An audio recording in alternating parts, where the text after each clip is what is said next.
What's up, everybody? How's everyone doing? Happy Tuesday, August 1st. I can't believe it's August. This is crazy, and time is flying by. But you know what? Time flies when you're having fun. I'm going to tilt this down a little bit. Great. So it didn't really do anything, but that's fine. So I wanted to come on today and talk about finding confidence and security within yourself because lately I've been hearing a lot of my own clients and people around me saying things like, "Oh, did you hear about this on social media? And then did you hear about this on this? Did you hear about what so and so is doing?" And I often have to say to people like, "Why do you feel it necessary to?" And let's be real, because all social media is a distraction, all of it. No matter what you're on, it's all a distraction from keeping you. There are useful aspects of social media, and there's useful aspects of it, but when it's making you second guess yourself and second guess who you are, that's where I believe it can get rough, right? So your security is in who you are and in your value and your morality, right?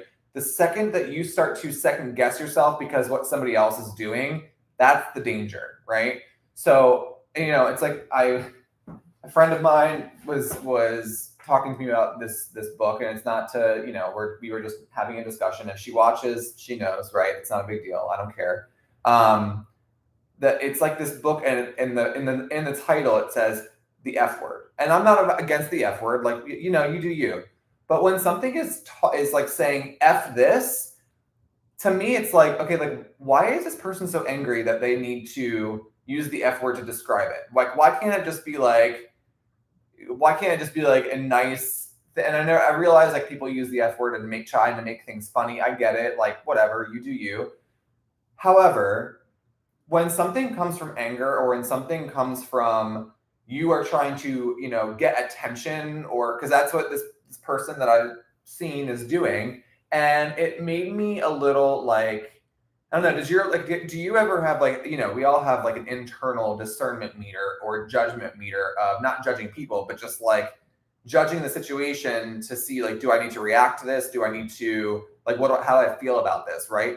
My initial instinct was, something about this is wrong. Something about this is, yes, spidey senses. Something about this is off. Something about this is very negative, is angry, is they're trying to validate themselves. And this is where I say to you, if you, like, let's say you believe in God, right?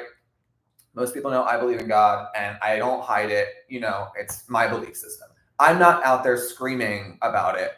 It's a personal endeavor. It's a personal journey. And most people, like, there's things in life that to me are very intimate things. They're very, like, I'm not sitting here saying like I don't talk to people about my relationship with God or anything like that. However, I don't talk about it to get a response from people. I don't talk about it to push it or manipulate other people. I talk about things in my life to maybe help someone resonate with it, but I also validate myself, and I know God validates me. So I don't need someone's opinion of my journey to dictate how I feel about something. Does that make sense? I feel so many people, they're kind of like palm trees, right? Where like they'll be really confident and secure in what they're doing, and then they go on social media and instantly get thrown off because they think if I'm not doing what they're doing, then I'm not doing enough. Or if I'm not doing what they're doing, I'm somehow being judged because I'm not being as vocal about it. And it's like, I'm not judging this person. Like, she knows I love her to death, but I felt like this could help other people because I've been through the same thing. And when I was younger and, figuring out who I was and all that stuff, and you're like trying to, get yourself out of like your past stuff and your past life that you've like lived and stuff, and your parents' stuff, like all that, when you have all that on you, if you don't do the work to be secure in yourself and realize that just because somebody else is doing that doesn't mean I have to do it too, right? There are so many people in the world that are, this is why I don't enjoy social media, right? I don't enjoy the noise of it, if you will, right? It is too, it's too fluff for me, because in reality we should all be, yes, boundaries, like, yes, boundaries are huge. Like I but it actually goes into the fluff, right? When you don't have any boundaries in your life, like when you have zero boundaries, everything to you is like, oh, I like this, I like this, I like this, I like this, and you just like, you're like consumed by it all, right? That you don't even know how to go, yeah, like, good for you, but like I don't feel like I need to be vocal about it, or and I feel like we're in this movement in the world, society right now, where people feel like they need to speak out, and people feel like they need to like be this like grandiose thing and what have you. It's like, that's not reality. It's not. Like, if your goal in life is to get people's attention, or if your goal in life is to get fame, or to get whatever it may be, or to have reviews and what have you, like, that's not what anyone, to me, should be after. You should be after enlightening yourself, getting closer to God, or the universe, whoever you believe in, whatever you believe in. It should be that, right? People think, and when you're in your element, and when you are doing what you are being told and driven to do, things like that will just come naturally. I've always been told, when you know God, KNOW, you will know peace, KNOW. You will have peace in your heart, in your life. The second that you deter from that, and there is no God, or no, higher power helping you, you will not know peace. And therefore, you will be angry. You will be very, you will have no boundaries. And yes, and the path out of, and I'm going to actually steal this, Kate, the path out of the darkness will be very difficult for you, right? We're always talking about dark to light, getting out of the darkness, getting out of our own way. I think a lot of people's darkness is themselves. A lot of people's darkness is their past, and they don't want to do the work to get out of the past. They want a pill to fix it, or they want a surgery to fix it, or they want someone, right, a relationship to fix that. Guys, people can read desperation. People can feel resistance. People can feel when you are not living up to your own self-worth and your own expectation of who you want to be. Your starting point should always be me. And I don't mean that selfishly. I mean, you need to look inward and look at like what you're reflecting back, right? Like, you know how people always say, look in the mirror? That phrase comes from look in the mirror, because what you're looking at is exactly what's reflecting back at you. So if you have a bunch of negative thoughts, or if you don't know who you are, or if you're desperate, you're gonna have those desperate things in life. When you're calm, when you're cool, when you have self-confidence, when you know boundaries, when you have peace in your life, you're gonna start to see a whole new life attracted to you, because that's what you're putting out into the world, right? So truly, like, when you own yourself and own your own confidence and gain that inner peace and gain who you are, you won't, like, all these other people's opinions of you won't matter, right? I feel like people, especially younger people, 20s, even early 30s, you kind of, you've not done the work on your value system enough, right? You've not done the work on your morals enough. You have not done the work on what you prioritize in life. So you're always like, right? So it's like it's almost like this panic inside of you, because you're so afraid to be who you are, because you have so many people dictating to you and manipulating you to what you should do, right? Like, I used to drink all the time, guys. I used to drink alcohol all the time.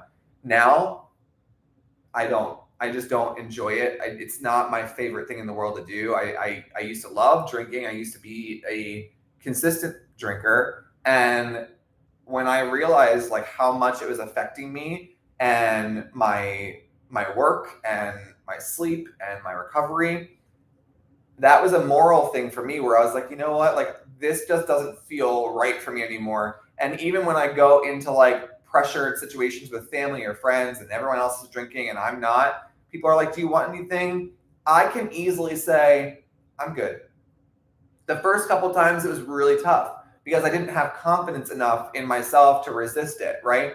But the moment that I just said to myself one day in my house, I was like, I'm letting people dictate how I feel and what I want to do, right? Like even this past weekend, like my family is they are dessert lovers, right? I don't really like dessert. Like my body doesn't really like sugar, and I know that.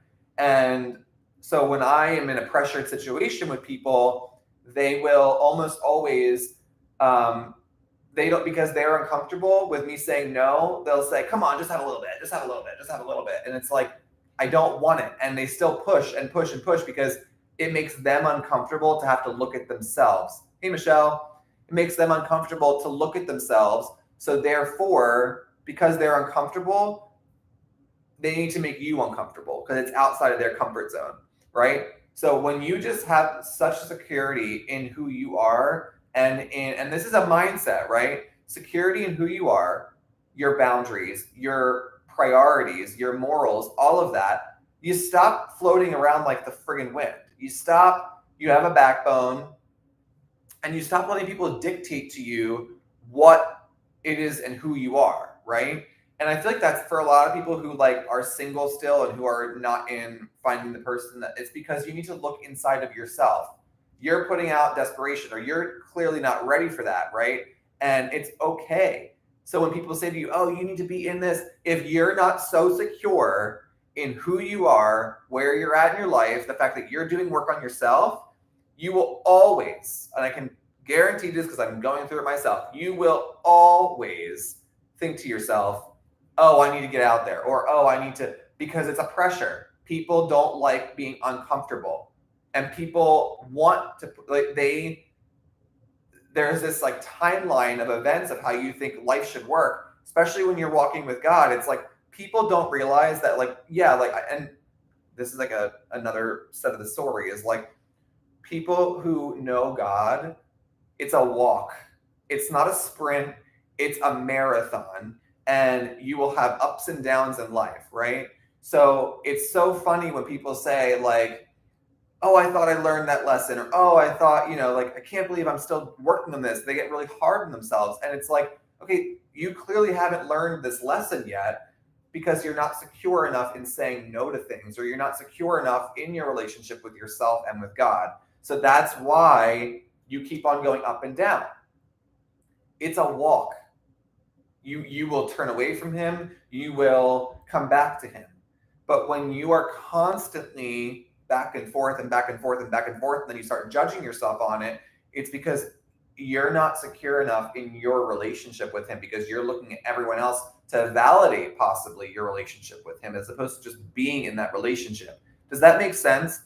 When you are waiting for people to validate your life, what you do, your belief system, your morals, your values, you've given up your power to another person or to a group of people, as opposed to just saying, this is who I am, this is where I'm at, these are the decisions that I have made and my priorities. And at the end of the day, the only person that needs to deal with that is you, right? And that's why when I say to people, accountability, you want to make a difference in your life, it's on you. You want to lose weight, you want to get healthier, you want to make more money, you want whatever. It's on you to look at yourself and to look at your choices. It's on you. You have that power. People just have told you, oh, like, you can't do that. And then you get all these repeating thoughts in your head that are negative that bring you down. Does that make sense? Because truly, you have more power than you think you do.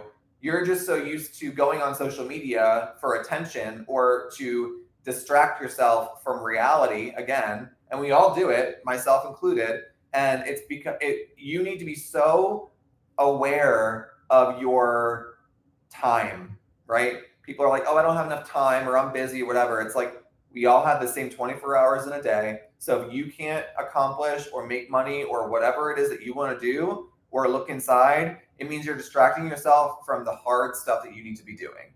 So I would implore you all to start looking at yourself, at your life that you've created because you did. Stop blaming other people for it, and start taking some responsibility for your actions, because at the end of the day, when you start questioning yourself, it's not you. What it is you're allowing your external environment to then dictate your values or offset your value system because you're not secure enough in that value system yet. So you need to do the work on that and on those values, beliefs, morals, etc., before you can move forward. Most of you just haven't done that work on this is what I want, this is who I am, this is you haven't done that work. So there, you can't be surprised if you haven't done that work that you're not going to get the result that you want. I hope that makes sense. I hope you guys have a great day, great week, and I will talk to you soon. Bye bye.